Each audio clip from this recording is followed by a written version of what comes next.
ஆளுநர் உரைக்கு நன்றி தெரிவிக்கும் தீர்மானத்தில் பேசின மாண்புமிகு உறுப்பினர்களுக்கு நன்றி. எதிர்த்து பேசினாதான் எதிர்கட்சின்னு ப்ரூவ் பண்ண முடியும்னு நினைச்சுக்கிட்டு பேசின எதிர்கட்சியை சேர்ந்த எதிர்கட்சி தலைவர் உள்ளிட்ட மாண்புமிகு உறுப்பினர்களுக்கும் வணக்கமும் நன்றியும். நாம ஏதோ ஷூட்டிங்ல இருந்து நேரா சிஎம் ஆன மாதிரியே சில பேர் ஒரு இமேஜ் கிரியேட் பண்றாங்க. அவங்களுக்கு அவங்க ஆசைப்படுற லாங்குவேஜ்லயே சொல்றோம், அது வெறும் ரீல் தான், ரியல் கிடையாது. ஒரு சாதாரண நடிகனாத்தான் நம்ம கெரியர் தொடங்குச்சு. அப்புறம் அப்படியே சின்சியரா உழைச்சி மேலே வந்தோம். நம்ம கெரியர்ல நாம மேலே வந்ததுக்கு இந்த விஜய் ஒருத்தன் மட்டுமே காரணம் இல்லை, அவனோட உழைப்பு மட்டுமே காரணம் இல்லை. இந்த விஜயோட உழைப்புக்கும் உயர்வுக்கும் பின்னாடி இருக்கிற ஒட்டுமொத்த தமிழ்நாட்டு மக்களோட அன்பும் அரவணைப்பும் தான் காரணம். ஒவ்வொரு வீட்டில் இருக்க ஒவ்வொருத்தரும் நம்மள அவங்க வீட்டில் ஒருத்தனா ஏத்துக்கிட்டது தான் நமக்கு கடவுளும் மக்களும் தந்த மிகப்பெரிய வரம். அதுக்காகவே கடவுளுக்கு சமமான நம்மளோட சொந்தங்களான தமிழக மக்கள் அனைவருக்கும் மீண்டும் மீண்டும் நன்றி. இப்படி நம்மளை தாயன்போடு அள்ளி அரவணைச்ச தமிழ்நாட்டு மக்களுக்கு நாம எப்படியெல்லாம் துணையாக இருந்தோம், எப்படியெல்லாம் மக்களோட மக்களா இருந்தோம்னு சொல்றேன். 1990ஸ்லயே ரசிகர் மன்றமா இருந்தப்பவே மக்களுக்கு துணையா நிற்க ஆரம்பிச்சோம். அதுக்கப்புறம் நற்படி மன்றமாகவும் அதுக்கப்புறம் விஜய் மக்கள் இயக்கமாகவும் மாறி மக்களோட மக்களா நின்றுகிட்டு இருந்தோம். 2008 ஈழத் தமிழருக்கு ஆதரவா உண்ணாவிரதம் போராட்டம் செஞ்சோம். போர் முடிவுக்கு வரணும், நம்ம தொப்புள் கூடிய உறவுகளான ஈழத் தமிழர்களுக்கு பாதுகாப்பான நிம்மதியான ஒரு வாழ்வு கிடைக்கணும்னு அன்னைக்கே கோரிக்கை வச்சோம். 2009 ஆரம்பிச்ச விஜய் மக்கள் இயக்கம் வழியா நம்மளோட மக்கள் நல பணிகளை எக்ஸ்டெண்ட் அண்ட் எக்ஸ்பேண்ட் பண்ணிக்கிட்டே வந்தோம். கல்விக்கு துணையா இருந்தோம், சோசியல் சர்வீஸ் செஞ்சோம், வெள்ள நிவாரணத்துல துணையா இருந்தோம், கொரோனா காலத்துல மக்களுக்கு தோள் கொடுத்தோம். விலையில்லா விருந்தகம், குருதியகம், முட்டைப்பால் ரொட்டி திட்டம், விழியகம், பயிலகம், நூலகம், இப்படி பல வழியில மக்களுக்கு துணையா இருந்தோம். அப்புறம் நம்மளோட திரைப்படங்கள்ல நம்மளால முடிஞ்ச வரைக்கும் ஊழல் எதிர்ப்பை சொன்னோம், சமூக நீதியை சொன்னோம், கல்வியை பத்தி சொன்னோம், அரசியலை பத்தி சொன்னோம். அரசியலை பத்தி பேசுனதுனால நம்ம படங்கள் சந்திச்ச இது வரைக்கும் சந்திக்கிற பிரச்சனையை பத்தி எல்லாருக்குமே தெரிஞ்சதுதான். இது மட்டும் இல்லாம 2011 நாகப்பட்டினத்துல மீனவர் பிரச்சனைகளுக்கு ஆதரவா ஒரு பெரிய பொதுக்கூட்டம் நடத்தினோம். மீனவர்கள் மீதான தாக்குதலை கண்டிச்சு பேசி அதுல நம்மளோட எதிர்ப்பை பதிவு செஞ்சோம். 2017 ஜல்லிக்கட்டு போராட்டத்தில் தமிழர் பண்பாட்டு உரிமைக்கான நம்மளோட ஆதரவை தெரிவித்தோம். 2018 ஸ்டெர்லைட் போராட்டம், துப்பாக்கி சூட்ல பாதிக்கப்பட்ட நம்ம சொந்தங்களை நேரில் சந்திச்சு ஆறுதல் சொன்னோம். 2021 உள்ளாட்சி தேர்தலில் விஜய் மக்கள் இயக்க வேட்பாளர்கள் போட்டியிட்டு ஜெயிச்சாங்க. கல்வி விருது விழா நடத்தி சிறந்த மதிப்பெண் பெற்ற மாணவ மாணவிகளுக்கு ஊக்கத்தொகையும் பரிசும் கொடுத்தோம். 2024 தமிழக வெற்றி கழகத்தை ஆரம்பிச்ச உடனேயே CAA-வை எதிர்த்து அறிக்கை விட்டோம். அரசியல் கட்சி ஆரம்பிச்சு விழுப்புரம் மாவட்டத்தில் விக்கிரவாண்டியில் நம்மளோட முதல் மாநில மாநாட்டிய வெற்றி கொள்கை திருவிழாவை நடத்தினோம். தந்தை பெரியார், பெருந்தலைவர் காமராஜர், அண்ணல் அம்பேத்கர், வீரமங்கை வேலுநாச்சியார், மக்கள் சேவகர் அஞ்சலை அம்மாள்னு நம்மளோட 5 கொள்கை தலைவர்கள் அறிவிச்சோம். இந்தியாவிலே 2 பெண் ஆளுமைகளை கொள்கை தலைவர்கள் அறிவிச்ச ஒரே கட்சி நம்ம டிவிக்கு மட்டும்தான் என்ற பெருமையோடு அறிவிச்சோம். பெரியார் சொன்ன மாதிரியே அவர் சொன்னதுல நமக்கு ஏற்புடையதை மட்டும் எடுத்துக்கிட்டோம். அவரோட கடவுள் மறுப்பு கொள்கையில நமக்கு உடன்பாடு இல்லைன்னு ஓப்பனா அறிவிச்சோம். நமக்கு கடவுள் நம்பிக்கை உண்டுன்னு அறிவிச்சோம். யாரோட நம்பிக்கைக்கும் நாம் எதிரானவங்க இல்லைன்னு தெளிவா அறிவிச்சோம். பெண் கல்வி, பெண்கள் முன்னேற்றம், சமூக சீர்திருத்தம், சமூக நீதி, இப்படி பெரியாரோட கருத்துக்களை நிறையவே ஏத்துக்கிட்டோம்னு அறிவிச்சோம். அண்ணல் அம்பேத்கரோட சம வாய்ப்பு, சம நீதி, சமத்துவத்தை ஃபாலோ பண்ணுவோம்னு அறிவிச்சோம். பெருந்தலைவர் காமராஜரோட மதச்சார்பின்மையை ஏத்துக்கிட்டதோட அவரோட நேர்மையான நிர்வாகத்தையே ஒரு கொள்கையா ஏத்துக்கிட்டோம்னு அறிவிச்சோம். வீரமங்கை வேலு நாச்சியாரோட மண் மீட்பையும் சமூக நல்லிணக்கத்தையும் பின்பற்றுவோம்னு அறிவிச்சோம். மக்கள் சேவகர் அஞ்சலை அம்மாளோட விடுதலை வேட்கையையும் மக்களோட வாழ்வாதாரத்துக்காக உறுதியாக நிற்கிறதையும் பின்பற்றுவோம்னு சொன்னோம். எல்லாருக்கும் எல்லாமும் கிடைக்கணும், எம் மதமும் நம் மதம்னு சொல்லி மதச்சார்பற்ற சமூக நீதி தான் நம்ம கொள்கைன்னு அறிவிச்சோம். நம்ம கொள்கை எதிரி யாரு, அரசியல் எதிரி யாருன்னு ஓப்பனா அறிவிச்சோம். எல்லாத்துக்கும் மேல பிறப்புக்கும் எல்லா உயிருக்கும்ன்றத நம்மளோட அடிப்படை அரசியல் கோட்பாட்டா அறிவிச்சுட்டு தான் அரசியலுக்கே வந்தோம். நம்ம மதுரை மாநாட்டில் நம்மளோட தேர்தல் அரசியல் மற்றும் ஆட்சி அதிகார அரசியல் வழிகாட்டியா அறிஞர் அண்ணாவையும் புரட்சி தலைவர் எம்ஜிஆரையும் ஏத்துக்கிட்டதா அறிவிச்சோம். அப்புறம் இன்னனையும் நாம இங்க பதிவு செஞ்சே ஆகணும். எல்லாரும் கட்சி ஆரம்பிச்சுட்டு தான் ஒவ்வொரு வீட்டுக்குள்ளேயும் போவாங்க. ஆனா நாம ஒவ்வொரு வீட்டுக்குள்ளேயும் போனதுக்கு அப்புறம் தான் கட்சியவே ஆரம்பிச்சிருக்கிறோம். ஒவ்வொரு வீட்டில் ஒவ்வொருத்தரும் நம்மள அவங்க பிள்ளையா, மகனா, அண்ணனா, தம்பியா ஏத்துக்கிட்டதும் இயல்பா நடந்துச்சு. தமிழ்நாட்டு மக்களோட மனசுக்குள்ள போறதுக்கு நாம பட்ட பாடு நமக்கு மட்டும்தான் தெரியும். இதெல்லாம் புரிஞ்சாலும் புரியாத மாதிரி இருக்கிறவங்க தான் நம்மள நடிகன் என்று சொல்லியும், நம்ம கட்சிய நடிகன் கட்சின்னு சொல்லியும் சில நக்கல், நையாண்டி இதெல்லாம் பேசுவாங்க. அதை பத்தி நமக்கு கவலை இல்லைன்னு வைங்க. இப்படி நம்ம அரசியல் பயணம் ரொம்ப டிரான்ஸ்பரண்டா தான் ஆரம்பிச்சிருக்கு. இந்த 2026 தேர்தலில் கூட்டணியே இல்லாமல் தனியா நின்னோம். மக்கள் நம்மளை தெளிவா புரிஞ்சுக்கிட்டதாலையும் நம்ம டிவிகே தோழர்களோட உழைப்பாலையும் நாம 35% வாக்குகளை வாங்கினோம். 1,72,00,000 வாக்குகளோட தமிழ்நாட்டிலேயே தனி பெரும் கட்சியா வந்தோம். தமிழக மக்களாலையும் நம்மளோட ஆதரவு இயக்கங்களாலையும் இதோ இன்னைக்கு இங்க நம்ம டிவிகே ஆளும் கட்சியா உட்கார்ந்துருக்கிறோம். இந்த ஆளும் கட்சியா ஆனதும் அவ்வளவு சாதாரணமாலாம் நடந்துடல. 2.25 வருஷத்துல ஆட்சிக்கு வந்துட்டீங்கன்னு ரொம்ப கிண்டலா கேலியா சிலர் பேசுறாங்க. எங்களோட இந்த 2.25 வருஷ டிராவல்ல எவ்வளவு வலியும் வேதனையும் இருக்குது. நம்மளோட மக்கள் சந்திப்புக்கே அவ்வளவு இடையூறு, அவ்வளவு தடைகள், ஊர் உலகத்துல யாருக்கும் இல்லாத ஒன்னா நமக்கு மட்டுமேன்னு தனியா ஸ்பெஷலா எக்ஸ்க்ளூசிவா நிறைய நிபந்தனைகள், நெருக்கடிகள், கட்டுப்பாடுகள், நம்மளை சந்திக்க வர்ற மக்களுக்கு சரியான பாதுகாப்பு இல்லாம, நம்ம கூட்ட நிகழ்ச்சிக்கு போதுமான பாதுகாப்பு இல்லாமன்னு இன்னும் வெளியே சொல்ல முடியாத நிறைய சூழ்ச்சிகள் எல்லாத்தையும் தாண்டி தான் நாம் இந்த இடத்துக்கு வந்திருக்கிறோம். But still miles to go. நம்ம டிராவல்ல எல்லாத்துக்கும் முச்சமா நம்மளோட சொந்தங்கள், நம்மளோட உறவுகள், 41 பேர் கரூர் சம்பவத்தில் இழந்த வேதனை எல்லாம் எப்படி சொல்றதுனே தெரியல. நம்ம மனசை விட்டு என்னைக்கும் அந்த வலியும் வேதனையும் நீங்கவே நீங்காது. அதுலயும் நம்ம மேலேயே பழி போட்ட கொடுமையெல்லாம் இருக்கும் பாருங்க, அதெல்லாம் வேற லெவலுங்க. என்னத்துக்கு அப்படியெல்லாம் செஞ்சாங்கன்னு தெரியல. அரசியல்னா இப்படியெல்லாம் கொடூரமா இருக்கணுமா என்ன? சரி விடுங்க. இந்த விஜய் இவனோட மக்களுக்காக எதையும் தாங்க தயாரா ஆகிட்டான். இவ்வளவு பெயின்ஃபுல்லான நம்ம பொலிட்டிக்கல் டிராவல்ல நம்மளோட மிகப்பெரிய ஆறுதலும் பலமும் என்ன தெரியுமா? என் நெஞ்சில் குடியிருக்கும் என்னோட தமிழ்நாட்டு மக்களும், என் உயிருக்கு உயிரான என்னோட தோழர்களும் தான். அவங்களோட பலத்தால தான். அன்னைக்கு 1967ல முன்னாள் முதல்வர் மாண்புமிகு அறிஞர் அண்ணா அவர்கள் தலைமையில் அமைஞ்ச சாமானியர்களோட ஆட்சி மாதிரி, 1977ல முன்னாள் முதல்வர் மாண்புமிகு புரட்சி தலைவர் எம்ஜிஆர் அவர்கள் தலைமையில் அமைஞ்ச மிக சாமானியர்களோட ஆட்சி மாதிரி, இதோ இன்னைக்கு அதே வரிசையில 2026 சட்டமன்ற தேர்தலில் இந்த விஜயோட தோழர்கள் இடம்பெற்ற ஒரு மிக மிக சாமானியர்களின் ஆட்சி அமைஞ்சிருக்கு. வாகை சூடும் வரலாறு திரும்பி இருக்கிறது. இப்படி ஒரு தீர்ப்பை மக்கள் அளிச்சதுனால தான் தமிழக வரலாற்றில் ஒரு மகத்தான கூட்டணி ஆட்சியை நாம் அமைச்சிருக்கிறோம். இளைஞர்களால என்ன செய்ய முடியும், பெண்களால என்ன செய்ய முடியும்னு கேட்டவங்களுக்கான பதில் தான் இன்னைக்கு அமைஞ்சிருக்கிற நம்ம ஆட்சி. ஒரே ஒரு குடும்பம் மட்டும் முக்கியம்னு சொல்றது நம்மளோட ஆட்சி அதிகார அரசியல் இல்ல. தமிழ்நாட்டில் இருக்கிற ஒவ்வொரு குடும்பமும் முக்கியம்னு சொல்றது தான் நம்ம அரசியல். நம்மளோட ஆட்சி அதிகாரம் அதான் நம்மளோட மனசாட்சி உள்ள மக்கள் ஆட்சி. இந்த 2026 தேர்தலில் யாராலும் உடைக்கவே முடியாதுன்னு சொன்ன மதத்தை உடைச்சோம், சாதியை உடைச்சோம், முக்கியமா காசு கொடுத்து ஓட்டு வாங்குற ஒரு நச்சு கலாச்சாரத்தையே சுக்கு நூறா தூள் தூளா உடைச்சிருந்தோம். நாம கிளீன் கவர்னன்ஸ் அண்ட் குட் கவர்னன்ஸ்ல உறுதியா இருக்கிறோம். இப்ப மட்டும் இல்ல, எப்பவுமே இப்படிதான் இருப்போம். இதுல 100% இது உண்மைன்றதுனால தான் பாரம்பரியமான தினத்தந்தி பத்திரிகை ஊழலின் ஊற்றுக்கண் அடைக்கப்படுகிறதுன்னு 16/6/2026 அன்னைக்கு ஒரு தலையங்கமே எழுதியிருக்கு. ஒரு தவறு செய்தால், அது தெரிந்து செய்தால் அவன் தேவன் என்றாலும் விடமாட்டேன் என்று எம்ஜிஆர் அன்று பாடினார். அதை இன்று விஜய் செயலில் காட்டுகிறார்னு அந்த எடிட்டோரியல்ல எழுதியிருக்கு. இந்த நேரத்தில் தினத்தந்திக்கு நம்மளோட நன்றியை தெரிவிச்சுக்கிறோம்.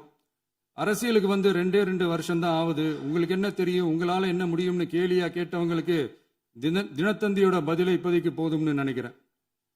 என்னென்னமோ செய்வான்னு சொல்றானே இந்த விஜய், பல வருஷமா இருக்கிற ஒரு பதவி வெறி பிடிச்ச அரசியலை உடைச்சி எப்படி செய்வான்னு நம்ம மக்களை யோசிச்சிருப்பாங்க. இதோ இப்போ நம்ம மக்களுக்கு புரிஞ்சிருக்கும். இப்பவும் சொல்றோம், இது வெறும் ஆரம்பம் தாங்க. இந்த மாபெரும் சபையிலிருந்து கேட்கிற மக்களே, நமக்கு கொஞ்சம் அவகாசம் கொடுங்க. இதுக்கு முன்னாடி, அதாவது 2017 கடைசியில இருந்து 2026 ஏப்ரல் வரைக்கும் இருந்த புண்ணியவான்கள் ஆட்சியில ஒவ்வொரு டிபார்ட்மெண்ட்லயும் போட்ட ஏராளமான ஓட்டைகளை அடைச்சிக்கிட்டே படிப்படியா மக்களுக்கு நல்லதையும் செஞ்சுக்கிட்டே வருவோம். அதனாலதான் நமக்கு எதிரா யார் யாரோ சேரவே மாட்டாங்கன்னு நினைச்சவங்க எல்லாம் ஒன்னா சேர்றாங்க. நம்ம ஆட்சிக்கு டேட்டு குறிக்கிறாங்க.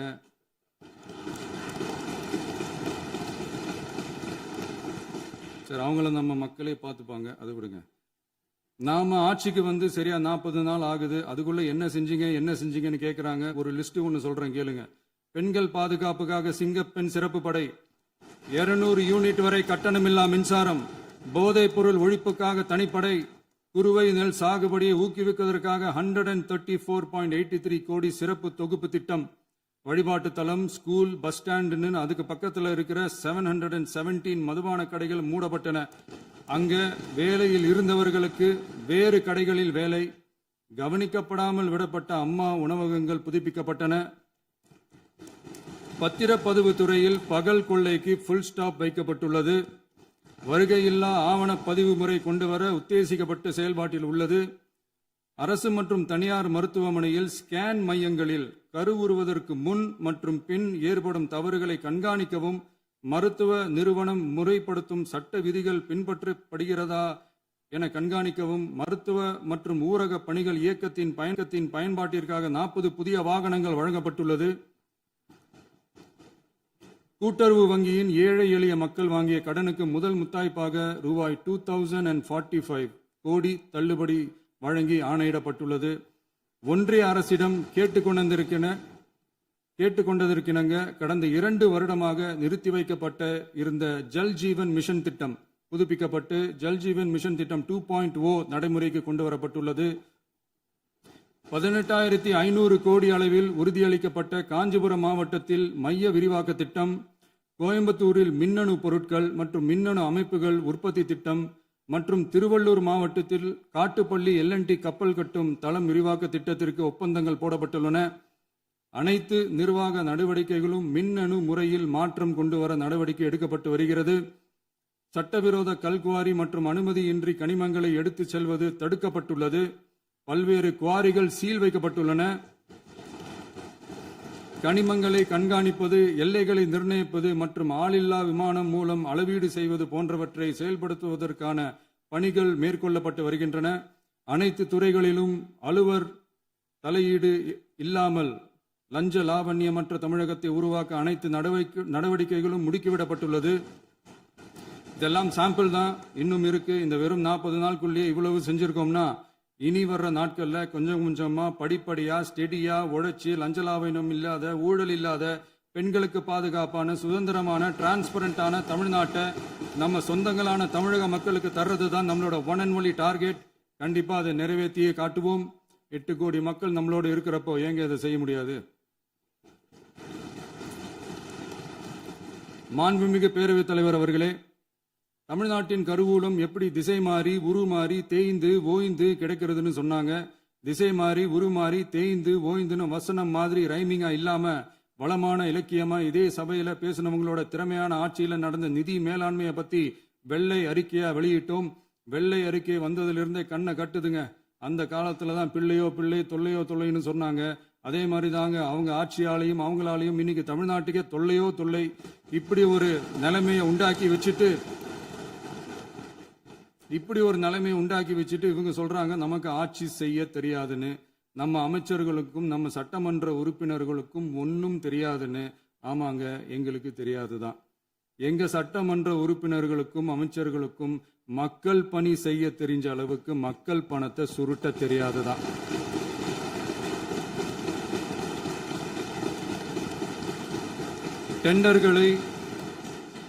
டெண்டர்களை முறைப்படுத்த தெரிஞ்ச அளவுக்கு அதோட ரேட்டை உயர்த்தி ஊழல் செய்ய தெரியாதுதான். பதவி உயர்வு வழங்கவும் பணி இடமாற்றம் கலந்தாய்வு நடத்தவும் தெரியுமே தவிர பதவி உயர்வுக்கும் பணியிட மாற்றத்திற்கும் பணம் பறிக்க தெரியாதுதான். புதிய பணியிடங்கள் உருவாக்க தெரியுமே தவிர அந்த பணியிடங்களை பணத்துக்கு விற்க தெரியாதுதான். கோயில்கள்ல நடக்கிற நிர்வாக சீர்கேட்டை தடுக்க நீங்க பேசுங்க, நீங்க கண்டிப்பா பண்ணுங்க. கோயில்கள்ல நடக்கிற நிர்வாக சீர்கேட்டை தடுக்க தெரியுமே தவிர கோயில் பணத்தை கொள்ளையடிக்க தெரியாதுதான். தங்கத்தை உருக்கி தாரை வார்க்க தெரியாதுதான். கனிம வளத்தை பாதுகாக்க தெரிஞ்ச அளவுக்கு கனிமத்தை வித்து கொள்ளையடிக்க தெரியாதுதான். அரசு வருமானத்தை அரசு கஜானாவுக்கு மாத்த தெரிஞ்ச அளவுக்கு அந்த பணத்தை தனிப்பட்ட கஜானாவுக்கு மடை மாத்த தெரியாதுதான். போதை கலாச்சாரத்தை தடுக்க தெரிஞ்சவங்களுக்கு போதை கலாச்சாரத்தை வளர்க்க தெரியாதுதான். நம்ம குடும்பத்தில் இருக்கிற பாட்டி, அம்மா, அக்கா, தங்கச்சி, குழந்தைங்களை, பெண்களை மதிக்க தெரிஞ்சவங்களுக்கு ஓசி பஸ், 1000 ரூபாய் கேஸ், இப்படிலாம் பேச தெரியாதுதான். எங்க உறுப்பினர்களுக்கும் அமைச்சர்களுக்கும் மக்கள் சேவை தெரிந்த அளவிற்கு சுயநல தேவையை செஞ்சிக்க தெரியாதுதான். அதனாலதான் சொல்றோம், எங்களை பார்த்து எதுவும் தெரியாதுன்னு சொல்றவங்களுக்கு சொல்றோம், இதெல்லாம் எங்களுக்கு தெரியாதுதான். உங்களை மாதிரி முறைகேடுகளை செய்யறத நாங்க தெரிஞ்சுக்கவும் போறதில்ல, தெரிஞ்சுக்கவும் ஆசைப்படல. அத கடைசி வரைக்கும் எங்களுக்கு தெரியாமலே இருந்துட்டு போகட்டும். அதனால நாங்களும் எங்க மக்களும் வெரி வெரி ஹாப்பி தான். மாண்புமிகு பேரவைத் தலைவர் அவர்களே, எதிர்ப்பவர்கள் எதிர்க்கட்சி என்பதற்காக எங்கள் ஆட்சி மீது 1000 பழி போடலாம். ஆனாலும் தமிழக மக்களுக்கு உண்மையை உணர்த்த வேண்டியது நம்மளோட கடமை. மின்வெட்டை பொறுத்தவரை தமிழ்நாடு மின்மிகை மாநிலமாக இருந்தாலும் கடந்த காலங்களில் ஏற்பட்ட நிர்வாக குளறுபடிகளும் மின்சார சாதனங்கள் மற்றும் மின் மாற்றிகளில் ஏற்படும் பழுதாலும் வேண்டுமென்றே சிலரின் நடவடிக்கைகளாலும் இந்த மின்வெட்டிற்கு காரணமாக உள்ளது. மின் விநியோக மீட்பு நடவடிக்கைகளை ஒருங்கிணைப்பதற்காக எதிர்பாராமல் இரவு நேரங்களில் ஏற்படும் மின் தடங்களை விரைந்து சரி செய்வதில் 10 உயர்மட்ட கண்காணிப்பு குழுக்கள் மற்றும் 125 சிறப்பு மின் தடை நீக்க ரோந்து வாகனங்கள் வழங்கப்பட்டு 24 மணி நேரமும் கண்காணிக்கப்படுகிறது. கூடுதலாக தற்போது 77 புதிய மின் தடை நீக்க மையங்களும் உருவாக்கப்பட்டுள்ளன. விரைவில் இந்த மின்வெட்டு நிலைமை அறவே நீக்கப்படும். மாண்புமிகு பேரவைத் தலைவர் அவர்களே, நம்ம விவசாயிகள் எல்லாரும் நம்மளை நல்லா புரிஞ்சுக்கிட்டு தமிழக வெற்றி கழகத்தை ஏத்துக்கிட்டாலும் எதிர்கட்சிகளோட தூண்டுதலால சில இடங்கள்ல சில போராட்டங்கள் நடக்குது. எதிர்கட்சிகள் என்னதான் சித்து வேலை செஞ்சாலும் விவசாய பெருமக்கள் எல்லாரும் நம்ம ஆட்சி அவங்களுக்கான ஆட்சி தான் நல்லா புரிஞ்சுதான் வச்சிருக்கிறாங்க. இந்த வருஷம் எல்னினோ விளைவா எப்பவும் இருக்கிறத விட இந்த டைம் மழை குறையுங்கிறதையும் நம்ம விவசாயிகள் உணர்ந்துதான் இருப்பாங்க. இருந்தாலும் நம்ம அரசு நம்ம விவசாயிகளோட வாழ்வாதாரத்துக்காக பக்கபலமாகவும் உறுதியாகவும் துணை நிற்கும்ங்கிறத தெரிவிச்சுக்கிறோம். நம்ம தமிழகத்தில் ஏற்கனவே நடந்த அதி அற்புதமான சூப்பரான நிர்வாக திறன் கொண்ட 50 வருஷ அரசியல் அனுபவம் கொண்ட 2.0, 3.0, 4.0 பல 0.0 மாடல் ஆட்சி நடத்த கனவு கண்டவங்களோட அட்டகாசமான ஆட்சிக்காரங்க பல்வேறு விதமான நிதி நெருக்கடியை நம்ம மக்களுக்கும் நமக்கும் பரிசா கொடுத்துட்டு போய் இருந்தாலும் கூட்டுறவு வங்கிகளின் மூலம் 75,000 வரை பயிர்கடன் பெற்று குறு சிறு இதர பெரு விவசாயிகளுக்கு 100% முழுமையான பயிர்கடன் தள்ளுபடியும் 75,000க்கு மேல் கடன் பெற்றவர்களுக்கு குறைந்தபட்சமாக 35,000 பண பயன் கிடைக்கும் அளவிற்கு மொத்தம் 14,43,504 விவசாயிகளுக்கு ரூபாய் 5,932.23 கோடி பயிர்கடன் தள்ளுபடி வழங்கப்பட்டுள்ளது. மாண்புமிகு பேரவைத் தலைவர் அவர்களே, நாம ஒன்றியத்தில் கூட்டுறவு கூட்டாட்சி, மாநிலத்தில் சுயாட்சி என்ற கொள்கையை கொண்டவங்க தான் ஏற்கனவே அறிவிச்சிருக்கிறோம். தற்போதைய ஒன்றிய அரசு சார்ந்த கட்சியுடன் அரசியலில் கொள்கை அளவில் நேர் எதிராக நிற்கிறவங்க தான் நாம. அதே சமயத்தில் எதுக்கெடுத்தாலும் கண்ணை மூடிக்கிட்டு ஒன்றிய அரசோட மோதல் போக்கை விரும்புறவங்க நாம இல்ல. நமக்கு எப்பவுமே தமிழகத்தின் வளர்ச்சி மட்டும்தான் முக்கியம். அதுக்காக நம்மளோட அரசியல் ரீதியான கொள்கைகளையோ மாநில உரிமைகளையோ கொஞ்சம் கூட விட்டு கொடுக்கவே மாட்டோம். அதுல ரொம்ப தெளிவாகவும் உறுதியாகவும் இருக்கிறோம். இனியும் இப்படித்தான் இருப்போம். அதுல ஒருபோதும் மாற்றமே இருக்காது. அதனால இதுல யாரு திசை திருப்ப வேலையில் ஈடுபட்டாலும் அவங்க எல்லாரும் மக்கள் மத்தியில் தோற்பது உறுதி. எனவே நம்ம மக்களுக்கோ சிறுபான்மை சகோதரர்களுக்கோ நம்ம ஆதரவு இயக்கங்களுக்கோ எந்தவித சந்தேகமும் வேண்டாம். நாம் யாரோட டீமும் இல்ல, நாம எப்பவுமே பியூரான பீப்புள்ஸ் டீம். இன்னும் சொல்ல போனா நாம secular team, social justice team. மாண்புமிகு பேரவைத் தலைவர் அவர்களே, அரசு விழாக்கள், கல்வி நிறுவனங்கள் மற்றும் பல அதிகாரப்பூர்வ நிகழ்ச்சிகளோட தொடக்கத்தில் நம்ம தமிழ்தாய் வாழ்த்த பாடுறது தான் வழக்கமா இருக்கு. தமிழ்தாய் வாழ்த்த பொறுத்த வரைக்கும் நம் அரசு இதுல நம்மளோட உறுதியான நிலைப்பாட்டை ஒன்றிய அரசுக்கு மிக தெளிவா தெரிவிச்சிருக்கு. அது இல்லாம இதில் மாநில அரசின் கொள்கைக்கு ஏற்ப ஒன்றிய அரசின் அறிவிக்கையில் திருத்தம் மேற்கொள்ள கோரிக்கையும் விடுக்கப்பட்டுள்ளது. நீட் தேர்வை பொறுத்தவரை கிராமப்புற மற்றும் பொருளாதார ரீதியாக பின்தங்கிய மாணவர்களுக்கு சமமான வாய்ப்பை வழங்குவதில்லை. மருத்துவ கல்வியில் சமூக நீதி மற்றும் சம வாய்ப்பை நீட் பாதிக்கிறது என்பதை உணர்கிறோம். எனவே மருத்துவ படிப்புகளுக்கான சேர்க்கையை 12ஆம் வகுப்பு மதிப்பெண்களின் அடிப்படையில் நடத்த வேண்டும் என்று நமது அரசு வலியுறுத்தி வருகிறது. மத்திய அரசிடம் நீட்டிலிருந்து தமிழ்நாட்டிற்கு விலக்கு வழங்க வேண்டும் என்று கோரிக்கை விடுத்துள்ளது.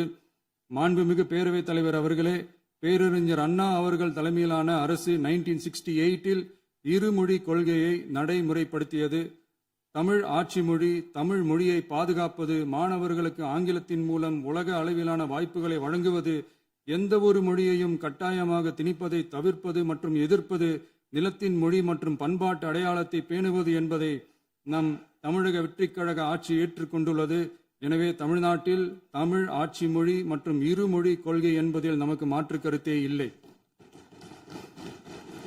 மாண்புமிகு பேரவைத் தலைவர் அவர்களே, கடந்த 11/6/2026 அன்று நடந்த நிதி ஆயோக் கூட்டத்தில் தமிழ்நாடு அரசின் சார்பாக கலந்து கொண்டு வறுமையற்ற தமிழ்நாடு இயக்கம் உருவாக்க தேவையான நிதியையும், தமிழ்நாட்டுக்கு 2 எய்ம்ஸ் மருத்துவமனைகளை தருமாறும், மருத்துவம் மற்றும் பல் மருத்துவ படிப்பிற்கு 12ஆம் வகுப்பு மதிப்பெண் அடிப்படையில் இடங்களை நிரப்புதல் குறித்தும், செயற்கை நுண்ணறிவு தொடக்க நிறுவன வளர்ப்பு மையங்கள் தமிழ்நாட்டில் அமைக்கவும், இளைஞர் திறன் மற்றும் வேலைவாய்ப்பு இயக்கம் செயல்படுத்த வேண்டியும், பெண்கள் தலைமையிலான வளர்ச்சி குறித்தும், மீனவ சமுதாயங்களின் வாழ்வாதாரம் மற்றும் மீன்பிடி படகுகள் மற்றும் மீனவர்களை விடுவித்தல் குறித்து நிரந்தர நடவடிக்கை எடுக்க வேண்டியும், காலநிலை தாங்கும் தன்மை பெருந்திட்டம் 2045இல் கீழ் விண்வெளி உற்பத்தி மையத்தை தேசிய விண்வெளி உற்பத்தி மையமாக அறிவிக்க கோரியும், தமிழ்நாட்டில் சாலை போக்குவரத்து, நெடுஞ்சாலை மற்றும் ரயில்வே அமைச்சகத்தின் மேம்பாட்டு குறித்தும், அனைத்து கிராமங்களையும் டிஜிட்டல் இணைப்பு வசதி ஏற்படுத்துதல் குறித்தும், கூட்டு குடிநீர் திட்டம் தொடரவும்,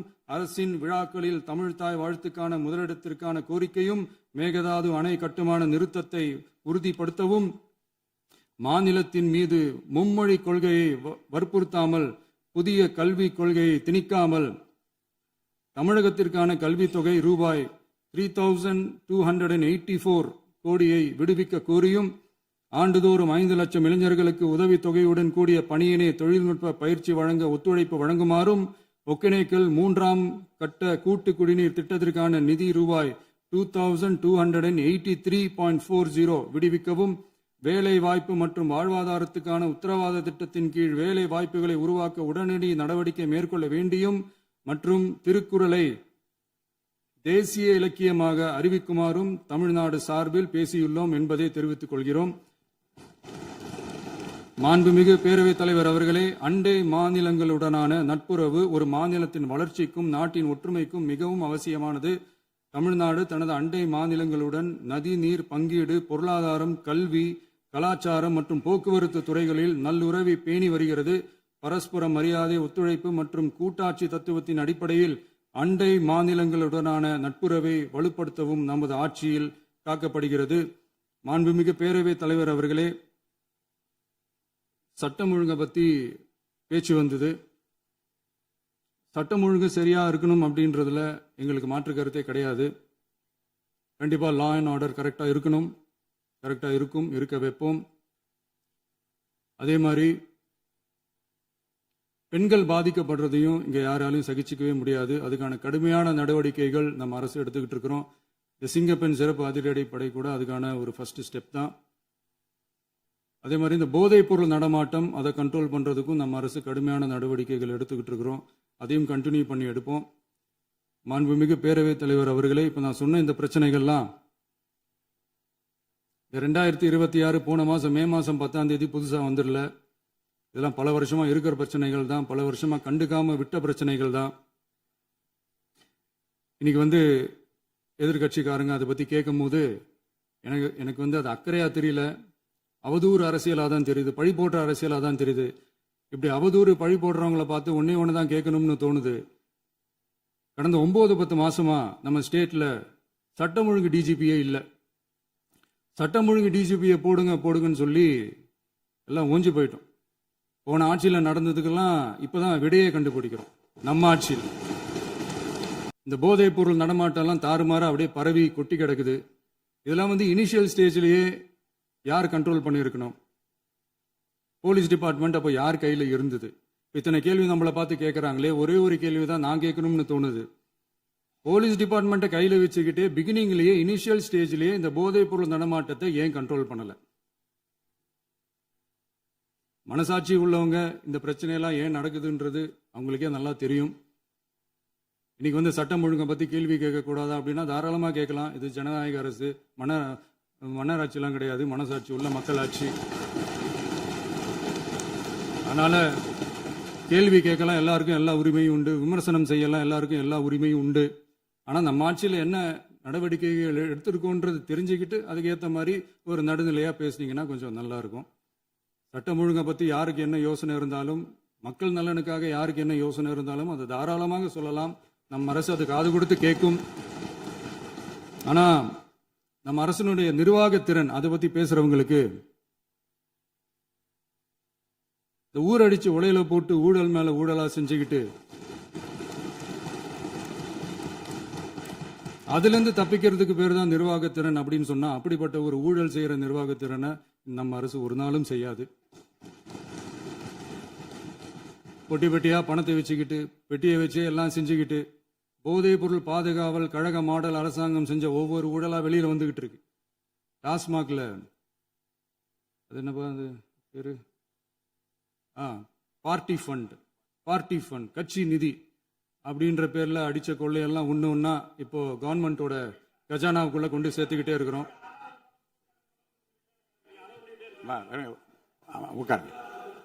மாண்புமிகு முதல்வர்கள் பதில் உரைக்கு பிறகு முதல்வர் பதிலுரைக்கு பிறகு நேரம் தரேன். அப்ப பேசட்டும், அவங்க பேசட்டும், அவங்கள பேச அனுமதி. உட்காருங்க.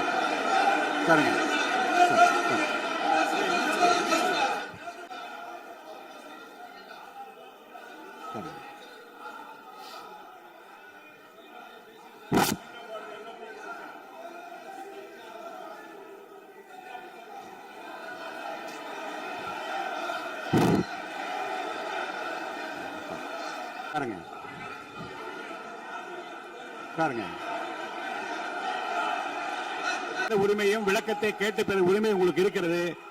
ஆனா இடையிலே குறுக்கீடு. மாண்புமிகு முதலமைச்சருடைய முதல் உரை கடந்த 4 நாட்களாக திராவிட முன்னேற்ற கழகம் முதலமைச்சர் ஏன் பேசலன்னு சொல்லிட்டே இருந்தாங்க. இன்னைக்கு பேச ஆரம்பிச்ச உடனே அவர் சொன்ன வார்த்தை பார்ட்டி ஃபண்ட் சொன்னார். எந்த பார்ட்டின்னு சொல்ல. ஆனா அந்த வார்த்தைகள் சொல்லி முடிஞ்ச உடனே எதற்காக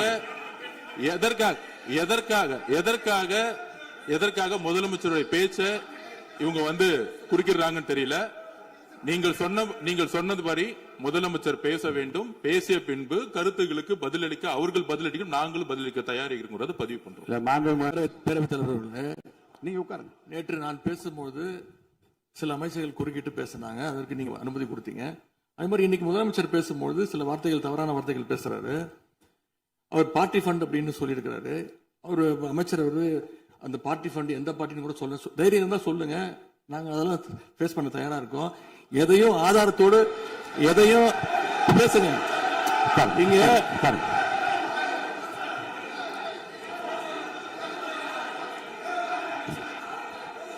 அது மாதிரி பேரவைத் தலைவர் அவர்களே, நேற்று நான் பேசி முடிஞ்சோடனே நீங்க அவை முடிஞ்சிருச்சுன்னு சொல்லிட்டீங்க. நாங்கெல்லாம் வீட்டுக்கு போயிட்டோம். வீட்டுக்கு போய் டிவி போட்டு பார்த்தா அங்க இன்னொரு அமைச்சர் இன்னும் பதில் சொல்லிட்டே இருந்திருக்கிறாரு. அதற்கெல்லாம் நாங்க இப்ப என்ன பதில் இது, என்ன மரபு இது? நீங்க போய் பேசிக்கிட்டே இருப்பீங்களா? நாங்க பார்த்துக்கிட்டே இருக்கணுமா? டாஸ்மாக் மாதிரியே பல டிபார்ட்மெண்ட்லயும் மறுபடியும் சொல்றேன், கட்சி நிதின்ற பேர்ல அடிச்ச கொள்ளைய ஒண்ணு ஒண்ணா கவர்மெண்டோட கஜானாக்குள்ளேயே கொண்டு சேர்த்துக்கிட்டே இருக்கிறாங்க. இப்பவும் சொல்றேன், மக்கள் பணத்துல இருந்து ஒரு பைசா கூட தொடமாட்டோம், தொடவும் விடமாட்டோம், தொட்டா விடமாட்டோம், இதுக்கு முன்னாடி தொட்டவங்களையும் விடமாட்டோம்.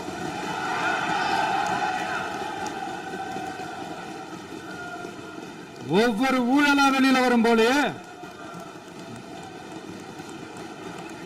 ஒவ்வொரு வேஷமா கலைஞ்சிரும் போலயே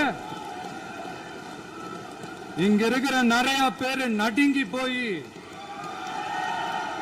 இதுல நம்ம மேல அவதூறு வேற. இப்ப புதுசா ஒரு வெப்பன் ஒண்ணு கொண்டு வந்திருக்காங்க. அது என்ன தெரியுமா? அவங்க தயவால தான் நம்ம ஆட்சி நடக்குதாம். மக்கள் தயவால இந்த ஆட்சி நடந்துகிட்டு இருக்கு. மனசாட்சி உள்ள சக்திகளோட ஆதரவால இந்த ஆட்சி நடந்துகிட்டு இருக்கு. நாங்க தான் அனுப்பி வச்சோம் அப்படின்றாங்களே. அனுப்பி வச்சவங்களுக்கு மினிஸ்ட்ரியில இடம் கொடுத்தா ஏன் கதறீங்க? ஏன் இவ்வளவு கோவம்? ஏன் இவ்வளவு கதறல்? இதுல இன்னொரு முக்கியமான விஷயம், மார்க்சிஸ்ட் கம்யூனிஸ்ட் கட்சி நமக்கு ஆதரவு கொடுத்தது சுயேட்சையா எடுத்த முடிவுன்னு சொல்றாங்க. அதே மாதிரி இந்திய கம்யூனிஸ்ட் கட்சி நமக்கு ஆதரவு கொடுத்தது சுயேட்சையா எடுத்த முடிவுன்னு சொல்றாங்க. இதுல எங்க இருந்து நாங்க தான் அனுப்பி வச்சோம்னா புரியலையே. மக்களுக்கு நல்லா புரியும், எல்லாத்தையும் தெளிவா பார்த்துக்கிட்டு இருக்கிறாங்க.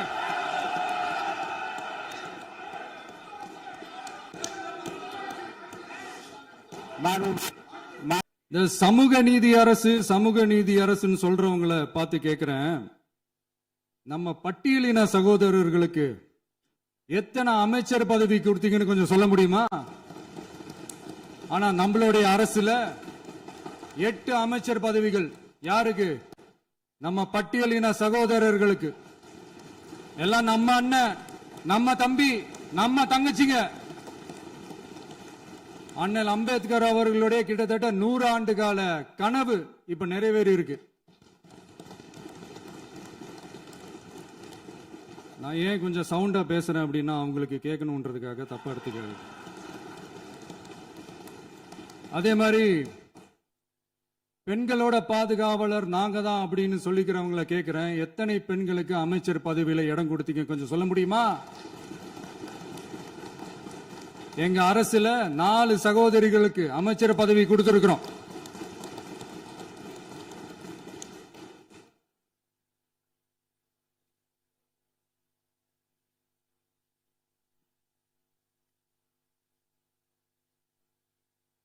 அதனால மக்களால் நிராகரிக்கப்பட்டு மக்களால் அகற்றப்பட்டவங்களுக்கு ஒண்ணு சொல்லிக்கிறோம், தப்பே செய்ய மாட்டோம், ஊழலே செய்ய மாட்டோம், நேர்மையா தான் இருப்போம், நியாயமா தான் இருப்போம் அப்படின்னு சொல்றவங்களால மட்டும்தான் கூட்டணி ஆட்சி அமைக்க முன்வரும். ஆட்சியிலையும் பங்கு, அதிகாரத்திலையும் பங்கு கொடுக்க முன்வரும். ஊழல்லையே ஊறி போனவங்களால இந்த கூட்டணி ஆட்சியோ ஆட்சியிலையும் பங்கோ அதிகாரத்திலையும் பங்கு கொடுக்க முன்வராது. மெஜாரிட்டி இருந்தாலும் தரமாட்டாங்க, மெஜாரிட்டி இல்லைனாலும் தரமாட்டாங்க. கேட்டா ரெடிமேடா ஒரு பதில் ஒண்ணு வச்சிருப்பாங்க, கூட்டணி ஆட்சியை மக்கள் விரும்ப மாட்டாங்கன்னு. அதே மக்கள் தான் இப்ப அவங்கள பார்த்து சிரிக்கிறாங்க. எனக்கு ஒரு குட்டி கதை ஒண்ணு ஞாபகம் வருது, சொல்லாமா? ஒரு ஊர்ல ஒரு பெரியவர் வெயில் ரொம்ப ஜாஸ்தியா இருக்குன்னு சொல்லிட்டு கண்ணுக்கு மேல கை வச்சுக்கிட்டு இப்படி சுத்தி முத்தி தேடிக்கிட்டு இருந்தாராம். அப்ப கூட இருந்த ஒரு சின்ன பையன், என்ன தேடுறீங்க அப்படின்னு கேட்டானா. அதுக்கு அந்த பெரியவர் சொன்னாரா, அது ஒண்ணு இல்ல தம்பி, உங்க அப்பா இங்கதான் இருப்பாருன்னு சொன்னாங்க, அதான் தேடிக்கிட்டு இருக்கேன். எங்க உங்க அப்பாவையா காணோம்?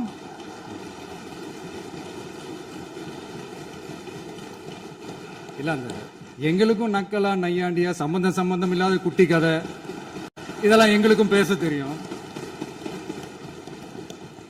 அந்த கதையில பெரியவர் அப்படி சொன்னாராம், தப்பா எடுத்துக்காதீங்க. அந்த கதையில பெரியவர் அப்படி கேட்டாராம். அதனால யாரும் இங்க டென்ஷன் ஆக வேணாம், பேசலாமா? உங்க கருத்துக்களை நீங்க முழுமையாக மன நிறைவோடு பேசலாம். டிவில பார்க்கலாம். சரி, அதான் 5 நிமிஷம் பேசுனதுக்கே கொளத்தூரி இந்த ஆட்டம் அடிச்சு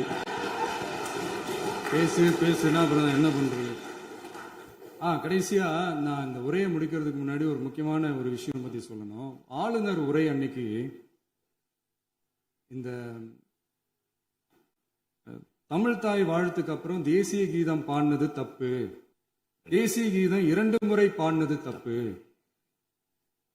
அப்படி ஒரு நிகழ்வு இதுக்கு முன்னாடி இந்த சட்டசபையில நடந்ததே கிடையாது, அந்த மரபே மாத்திட்டீங்க, இப்படி ஒரு பெரிய ஒரு போர் மாதிரி எதிர்கட்சியை சார்ந்தவங்க எல்லாம் சொன்னாங்க இல்லையா. அந்த மாநில உரிமை போராளிகளை, அந்த மரபு காக்கிற உரிமை போராளிகளை ஒரே ஒரு கேள்விதான் கேட்கணும். 2021 ஆகஸ்ட் 2 ஞாபகம் இருக்கா? Centenary celebration of Tamil Nadu legislature. அந்த ஃபங்க்ஷன்ல நம்ம முன்னாள் முதலமைச்சர் கருணாநிதி அவர்களோட கலைஞர் அவர்களுடைய கலைஞர் அவர்களுடைய புகைப்படத்தை மாண்புமிகு குடியரசுத் தலைவர் திறந்து வைக்கிற ஒரு ஃபங்க்ஷன். அந்த ஃபங்க்ஷன்ல national anthem followed by Tamil Thai Vazhthu அப்படின்னு அறிவிச்சது ஞாபகம் இருக்கா? அதாவது தேசிய கீதத்துக்கு அப்புறமா 2வது முறையா, நோட் திஸ் பாயிண்ட் மாண்புமிகு பேரவைத் தலைவர் அவர்களே, ப்ளீஸ் நோட் திஸ் பாயிண்ட். தேசிய கீதத்துக்கு அப்புறம் 2வது முறையாக தமிழ் தாய் வாழ்த்து பாடப்படும் அப்படின்னு சொன்னது ஞாபகம் இருக்கா? அதுவும் முத்தமிழ் அறிஞர் அப்படின்னு சொல்ற நம்ம கலைஞர் அவர்களுடைய அந்த புகைப்படம் வெளியிட்டு விழாவில் அவர் இருந்த இதே சபையில தமிழ 2வது இடத்துக்கு தள்ளினது யாருன்னு ஞாபகம் இருக்கா? அது மட்டும் இல்ல, அந்த தேசிய கீதத்தை நாட்டுப்பண் நேஷனல் ஆந்தம்னு சொல்லி அதே ஃபங்க்ஷன்ல கடைசியா ஃபங்க்ஷன் முடியும் போது செகண்ட் டைம் தேசிய கீதம் பாடினதும் ஞாபகம் இருக்கா? இதே அவையில் தான், அது அவை குறிப்பிலும் இருக்கிறது, இதே அவையில் தான் நடைபெற்றது. இந்த தக்க நேரத்தில் இந்த ஆதாரங்களை அளித்த மாண்பு முதல்வர்களுக்கு நன்றியை தெரிவித்துக் கொள்கிறேன். டவுட் இருந்தா இந்த புக்கை பார்த்து தெரிஞ்சுக்கலாம்.